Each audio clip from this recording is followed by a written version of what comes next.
This is the third lecture on classification methods, and here we're going to be focusing on the application. Recall that a classification or prediction method used in the medical literature has three parts: the data that we use to build the prediction model, the model itself, which includes the statistical or machine learning algorithm that takes the data and turns it into a prediction, and then the application, which is how we use those predictions to affect medical practice. So recall that our setup is we have a population of individuals, we sample from that population to create a training set.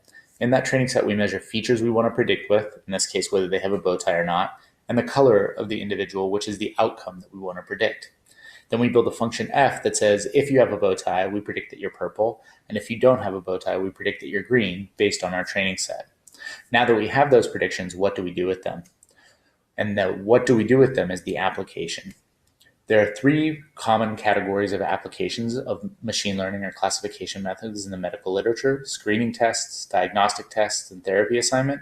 Although increasingly, as data is permeating different parts of the medical enterprise, there are other applications of prediction and machine learning in the medical literature. These are the three classic examples, and we'll be talking about them in this lecture. For a screening test, we're trying to identify people who may have a disease.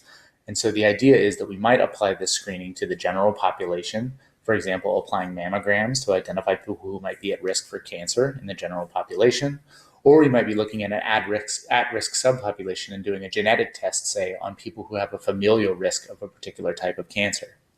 The characteristics of how good those screening tests are depend on what kind of screening application you're talking about. Here's an example of a screening application. This is screening for colorectal cancer, and there are different types of screening that can be done, and each has different pros and cons. And in particular, you might look at what are the economic consequences of different screening programs. Since when you identify somebody who might be at risk for cancer, you do follow-up treatments, which might be costly. If you make a lot of errors in your predictions, you may end up costing a lot of money. Alternatively, if you miss a lot of people that should have been predicted as having disease, it might cost you down the line in follow-up medical costs for those individuals that were missed.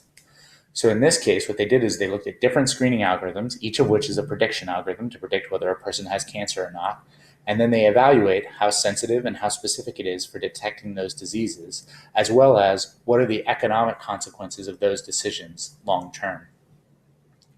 Another application of prediction models is a diagnostic test. Here, it tends to be something that's more close to a definitive disease diagnosis or the final decision in terms of the medical enterprise. It's generally performed after a screening test if they're used in conjunction. So here's an application to chest radiograph diagnosis. So this is something that's typically done by a physician, but in this application, they actually used a machine learning algorithm called deep learning to try to predict from those same images what is the diagnosis. So here they have different pathologies, and for each different type of pathology, they had different radiologists try to identify that pathology in chest x-rays. They also applied their algorithm to identify those same pathologies. And in some cases, the algorithm was able to do a better job, and in some cases, the radiologists were able to do a better job, and in some cases, there was no difference. But regardless, this prediction algorithm is focused on identifying the sort of final say on what is the pathology of that particular chest x-ray. So that's a step further than a screening test, which is typically the sort of first line of defense to detect whether there's potentially a disease in a population.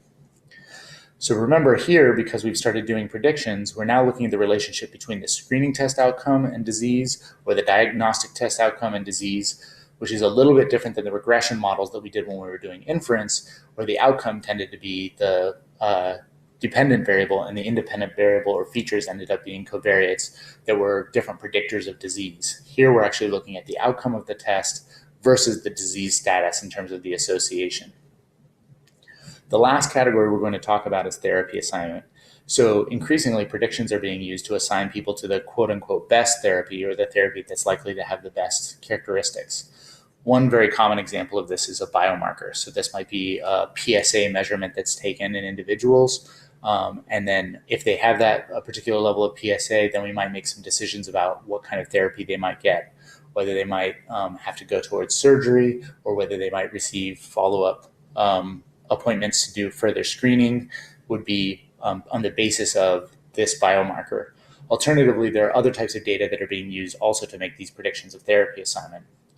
So, for example, this is a personalized prediction of benefits for statin therapy for asymptomatic individuals. And so, this is a case where they built a prediction model that used information about smoking status, blood pressure, hypertension, cholesterol, glucose measurements, BMI, and other measurements to predict what's the life expectancy for an individual if they're on statins or if they're not on statins.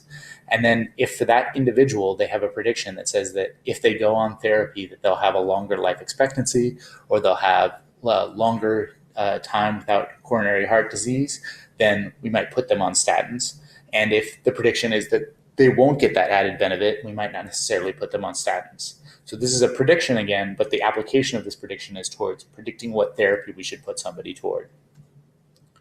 So we've talked about classification in these lectures. We've talked about how we collect the training set and what are the potential sources of bias there. We've talked about some of the algorithms that are used, and we've talked about the types of applications.